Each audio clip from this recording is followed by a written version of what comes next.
Di ba kami Yan, what's up guys? nakasabay sa ano? Nandito naman tayo kay no, kaila Kahit nasa nanay. walang gutom di kami nakasabay. Ayun nga, birthday nga nung bunso ko. Ngayon, wala man lang. Ayun, kawawa naman si ate. Hello po nanay. Ito po guys, oh, si nanay. Wala man lang. Di ba kami naka-interview mo eh?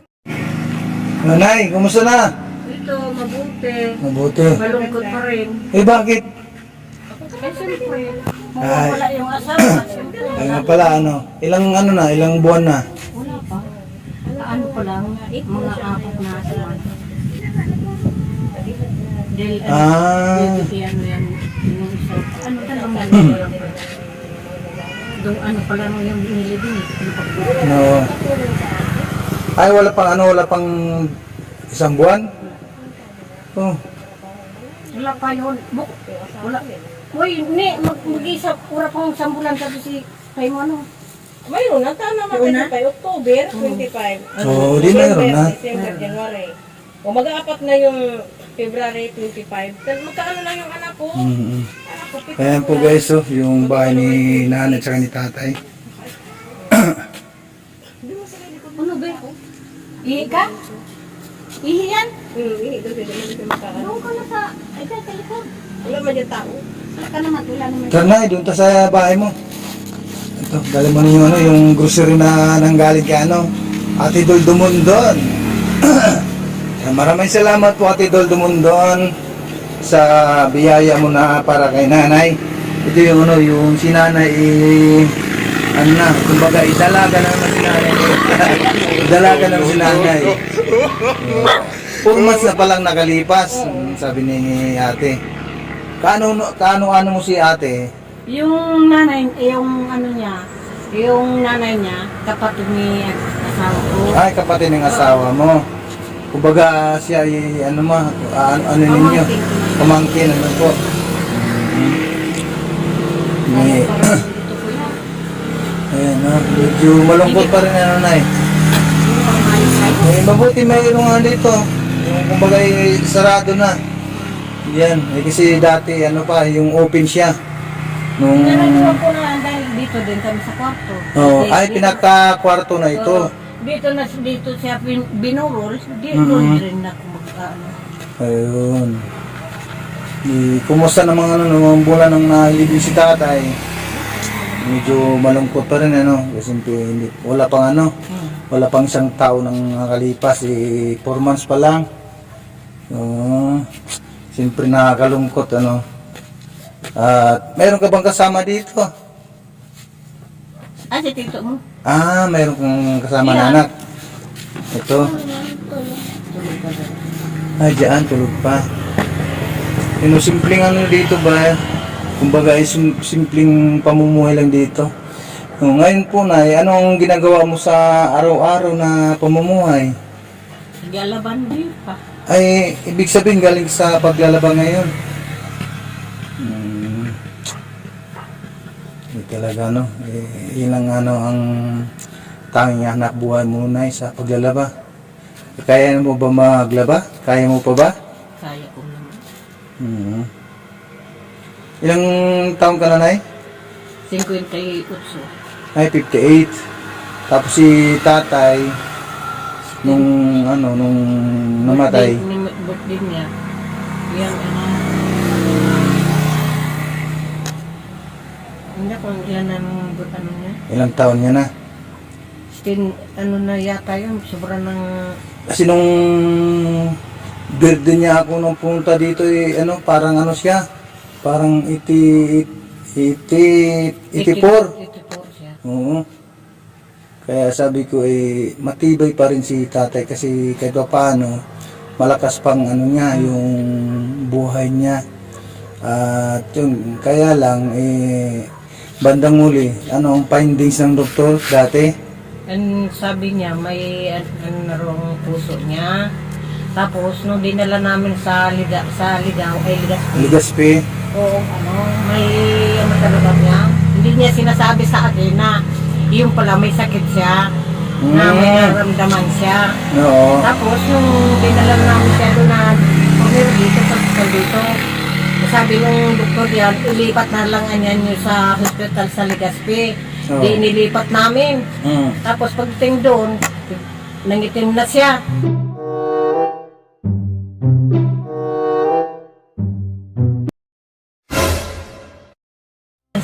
Kaso wala siyang oxygen punta namin doon. Ayun. Tapos yung dito pa lang, lumaki na yung ano niya, yung bayag-bagan niya.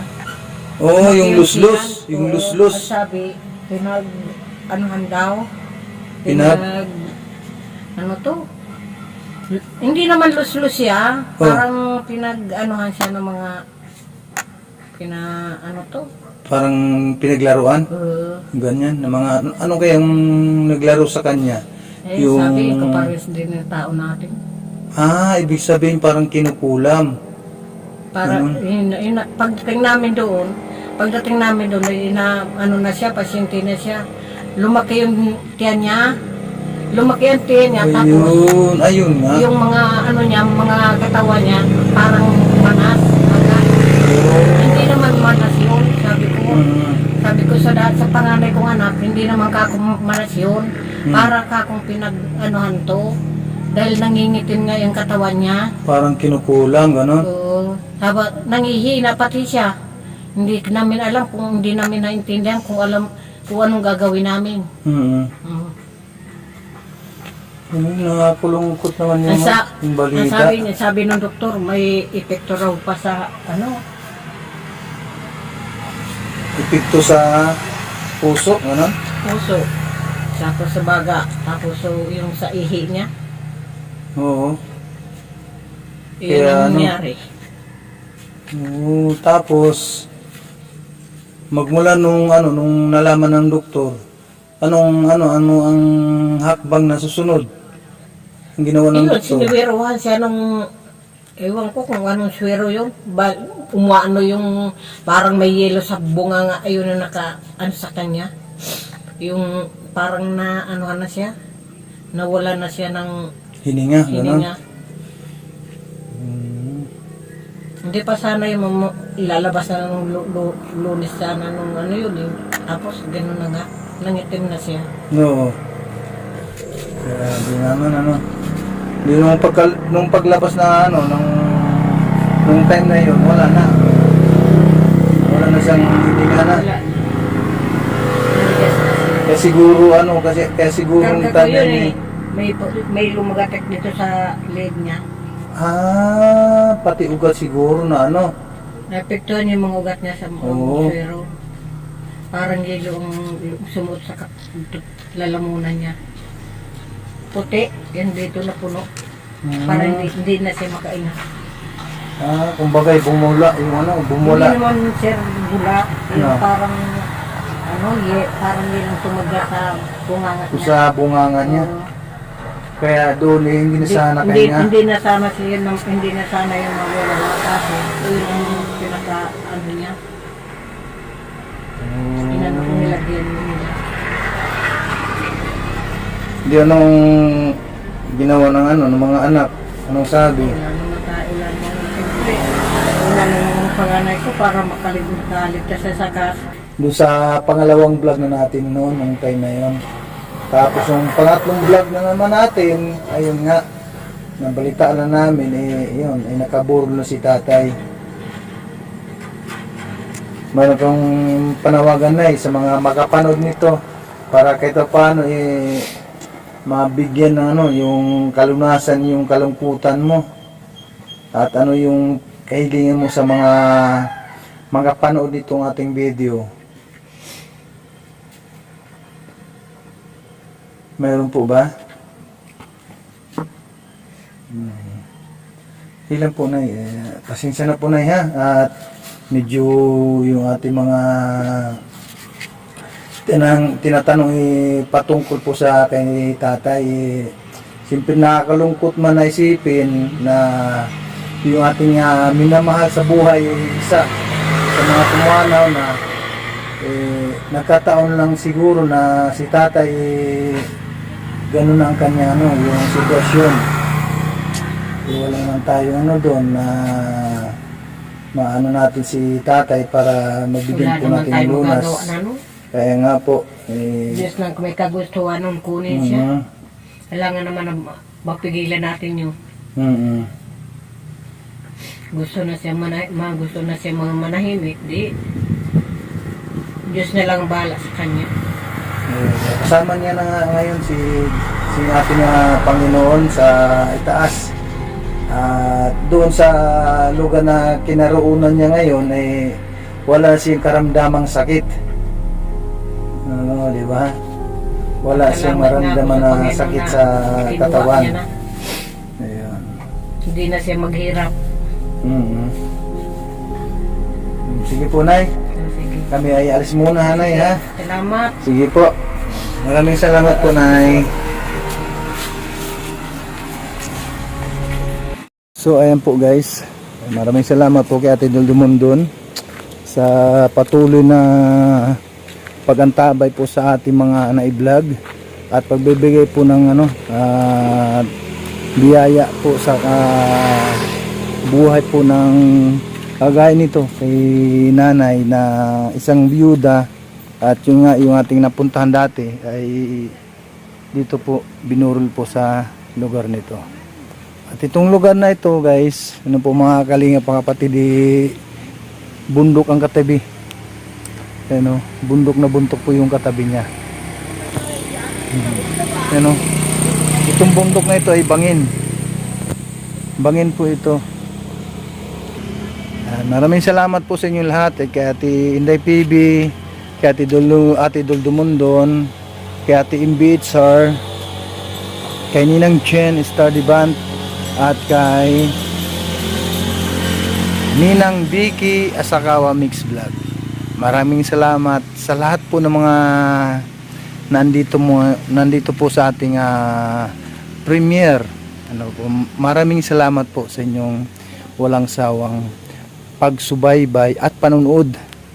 Paki-share naman po ang ating video para kahit papaano mayroon pong makapanood at sana po mabigyan po ng lunas ang karamdaman ni nanay. Ano po yung lunas na iparamdam po natin sa kanya? Yung pong yung halimbawa mayroon po tayong mga pwedeng itulong, ayun po. Kahit na maliit na bagay, malaki na rin po para sa kanila. Kasi si nanay wala po siyang naganap buhay para po siya ay kakayod na pang-araw-araw at kumbaga mabigyan po ng kahit kunting tulong po si nanay. Ayan po, maraming salamat po sa inyo lahat at kay Kuya Bal Santos Matubang at Idna and Kalinga Prab, maraming salamat po. And shoutout po sa mga nandito ngayong umaga at gabi tanghali. Ayan, maraming salamat sa inyo lahat. God bless po, mabuhay po ang lahat. Bye bye.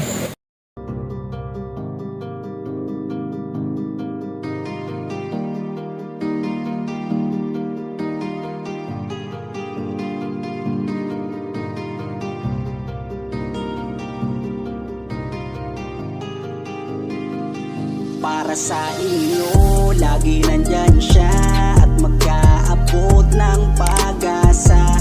Kahit gaano kahirap, kakayanin para lang makapagpasaya ng kanyang kababayan na lubos na nangangailangan. May kalinga po kayong kaibigan at palagi niyong masasandalan. Minsan di nagdalawang isip na tumulong. Kung kinakailangan nandyan siya at hindi umuurong. Basta para sa inyo kahit maputi kang daan, hindi niya alintana para lang makapaglaan at makapagpasaya ng mga taong nalulumbay. Nandyan siya at magbibigay ng kulay. May kalinga po kayong masasandalan at kayo ay tutulungan. Kaya huwag kang mag-aalala, meron kayong masasandalan. Siya si Kalinga. kalinga. Para sa inyo, lagi nandyan siya at mag-aabot ng pag-asa. Kahit gaano kahirap, kakayanin para lang makapagpasaya ng kanyang kababayan na lubos na nangangailangan. May kalinga po kayong kaibigan at palagi niyong masasandalan. Isa ka sa ginawang instrumento ng ating Panginoon upang tumulong sa mga taong nangangailangan. Di ka napagod at di mo sila sinukuan. Salamat sa lahat ng sakripisyo mo. Ang iyong pagtulong ay laging bukal sa puso mo. Laki sa hirap at palaging nagsusumika para makatulong sa mga mahirap. Lagi niyong tatandaan, may isang taong maglalaan. Tulong sa mga mahirap, di mapapagod kahit na para sa inyo, lagi nandyan siya at magkaabot ng pag